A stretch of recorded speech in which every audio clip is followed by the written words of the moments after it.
कलिंग के मैदान में खून की नदियां बहीं, हजारों लाशें बिछी थीं, और इन सबके बीच एक सम्राट खड़ा था जिसकी आंखों में आंसू थे। यह वही अशोक था जिसने यह युद्ध छेड़ा था, लेकिन अब वह बदल चुका था। कैसे हुआ यह परिवर्तन? आइए जानते हैं। सम्राट अशोक मौर्य साम्राज्य का सबसे बड़ा शासक था। उसने भारतीय उपमहाद्वीप के अधिकांश भाग पर शासन किया। वह महत्वाकांक्षी और निर्दयी था। उसकी सेना अजेय थी। अशोक ने कलिंग पर नजर रखी, एक समृद्ध और स्वतंत्र राज्य। वह इसे जीतकर अपने साम्राज्य में मिलाना चाहता था। युद्ध की तैयारी में अशोक ने एक विशाल सेना इकट्ठी की। हजारों सैनिक, हाथी और रथ कलिंग की ओर बढ़ने लगे। अशोक की विशाल सेना ने कलिंग की सीमा पार की। कलिंग के राजा ने भी अपनी पूरी सेना तैयार की थी। दोनों सेनाएं अब आमने सामने खड़ी थीं। युद्ध का क्षण निकट आ गया था। कलिंग और मगध की सेनाओं के बीच भयंकर युद्ध छिड़ गया। तीर बरसने लगे और हाथी घोड़े आपस में भिड़ गए। युद्ध में हजारों सैनिक मारे गए, खून से नदियां बहने लगीं और मैदान शवों से पट गया। अशोक युद्ध भूमि पर पहुंचा और हर तरफ तबाही देखी। मृत सैनिकों और बेजान शवों ने उसे झकझोर दिया। उसके मन में करुणा जागी।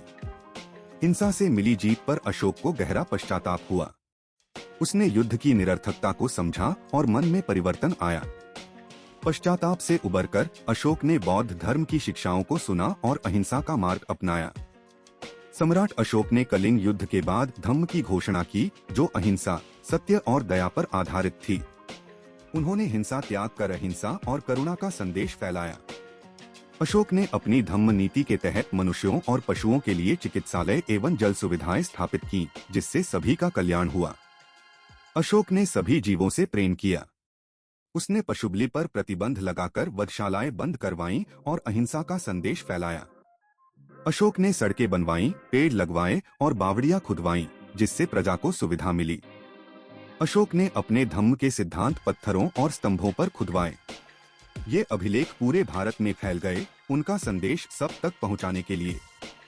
सारनाथ का लौह स्तंभ अशोक के नैतिक आदेशों का पहला अभिलेख लोगों को धर्म का पाठ पढ़ाता है। अशोक के शिलालेख पूरे साम्राज्य में पाए जाते हैं। वे उसकी धम्म नीति और प्रजा कल्याण के प्रति समर्पण दर्शाते हैं। अशोक ने अपने शिलालेखों में वर्णित नीतियों को पड़ोसी राज्यों तक पहुंचाने के लिए धर्मदूत भेजे। इन दूतों ने बौद्ध धर्म के सिद्धांतों का प्रचार किया और अहिंसा का संदेश दूर दूर तक पहुंचाया। अशोक ने अपने पुत्र महेंद्र को श्रीलंका भेजा, जहां बौद्ध धर्म का प्रसार हुआ और राजा देवानंपियतिस ने इसे अपनाया। अशोक ने पश्चिमी देशों मिस्र और यूनान में दूत भेजे, जिन्होंने राजाओं से मिलकर बौद्ध धर्म और शांति का प्रचार किया। अशोक ने स्वयं को सबका पिता कहा, सादा जीवन जिया और धर्म के मार्ग पर चले। उनकी विनम्रता सभी के लिए प्रेरणादायक थी।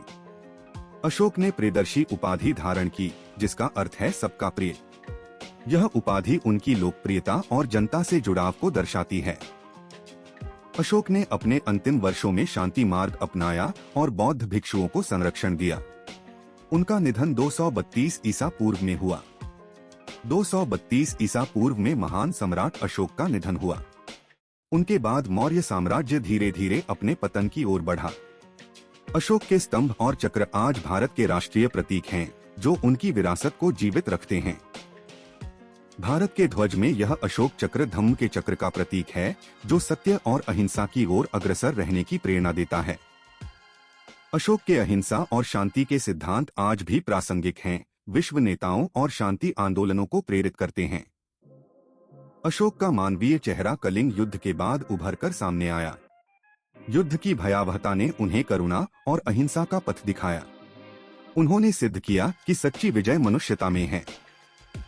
अशोक के प्रसिद्ध शिलालेख, विशेषकर 13वां कलिंग युद्ध के एकमात्र प्रामाणिक ऐतिहासिक स्रोत हैं, जो युद्ध की भयावहता का वर्णन करते हैं।